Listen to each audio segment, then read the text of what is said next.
Stock market లో invest చేసి మీ డబ్బులు డబుల్ చేసుకోవాలనుకుంటున్నారా? సుందరరామిరెడ్డి గారి లైవ్ సెమినార్ కి అటెండ్ అవ్వండి. మన దేశం వచ్చి మన పౌరులపైనే దాడి చేసి చంపేసి వెళ్ళిపోతే చేతులు మూసుకొని కూర్చోవాలా? క్రూరంగా మనుషుల్ని చంపేస్తే ఊరుకోవాలా? హిందువులకున్న దేశం ఇండియా ఒక్కటే.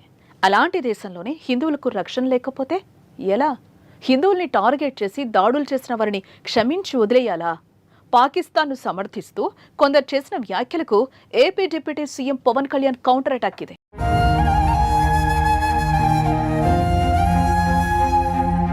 పహల్గాం దాడి ఘటనపై AP deputy CM Pawan Kalyan తీవ్రంగానే ఖండించారు. ఈ ఘటనలో పాకిస్తాన్ కు మద్దతుగా మాట్లాడుతున్న వారిపై ఫైర్ అయ్యారు. మత ప్రాతిపదికన 26 మందిని చంపినా పాకిస్తాన్ కు అనుకూలంగా మాట్లాడటం సరికాదని, అలా మాట్లాడాలనుకుంటే ఆ దేశానికే వెళ్లిపోవాలని సూచించారు. మత ప్రాతిపదికన చంపడం సరికాదన్న పవన్ ఇటీవల జమ్మూ కశ్మీర్లోని పహల్గాం ఉగ్రదాడిలో ప్రాణాలు కోల్పోయిన వారికి మంగళగిరి సీకే కన్వెన్షన్ హాల్లో నివాళుల కార్యక్రమం నిర్వహించారు.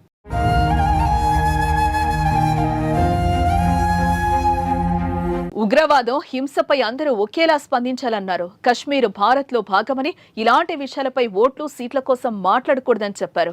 ఈ ఘటనలో ప్రాణాలు కోల్పోయిన శ్రీ పొట్టి శ్రీరాములు జిల్లా కావలికి చెందిన మధుసూదన్ రావు కుటుంబానికి పార్టీ తరపున 50 లక్షల ఆర్థిక సాయం ప్రకటించారు. సత్యం మాట్లాడాలంటే చాలా ధైర్యం కావాలని, చనిపోయిన మధుసూదన్ రావు ఎవరికి హాని చేశారు? కుటుంబాన్ని తీసుకుని కశ్మీర్కు వెళ్తే చంపేస్తారా? కశ్మీర్ మనది కాబట్టి అక్కడికి వెళ్లామని మధు భార్య చెప్పారు. హిందువులకు ఉన్న దేశం ఇదొక్కటే, ఇక్కడ కూడా ఉండొద్దంటే ఎక్కడికి పోవాలి? యుద్ధ పరిస్థితులు వచ్చినా సిద్ధంగా ఉండాలి. మత కలహాలు సృష్టించే వారిపై అప్రమత్తంగా ఉండి ఎదుర్కోవాలని పవన్ కళ్యాణ్ సూచించారు.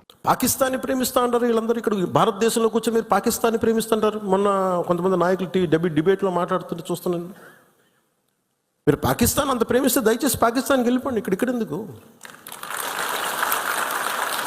పాకిస్తాన్ మీద మీకు అంత ప్రేమే ఉంటే ఇది మాట్లాడుతున్న పోనీ ఏదైనా వీళ్ళందరూ కూర్చొని కాంగ్రెస్ నాయకులు వీళ్ళందరూ, కొంతమంది ఎమ్మెల్సీలు కూడా ఉన్నట్టుగా అనిపించింది నాకు చూస్తుంటే. ముఖ్యంగా సౌత్ నుంచి ఉన్నారు కొంతమంది సీనియర్ కాంగ్రెస్ నాయకులు. కాంగ్రెస్లోనే విభేదం ఉంది.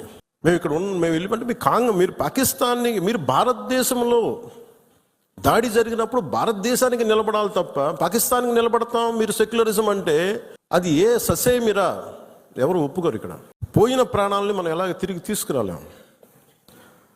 పెద్ద ఎర్నింగ్ మెంబరు చనిపోయాడు కుటుంబంలో, మధుసూదన్ గారి కుటుంబంలో.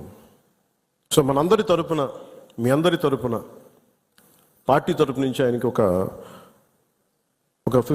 50 లక్షల రూపాయలు ఆయన కుటుంబానికి అందజేస్తున్నాం.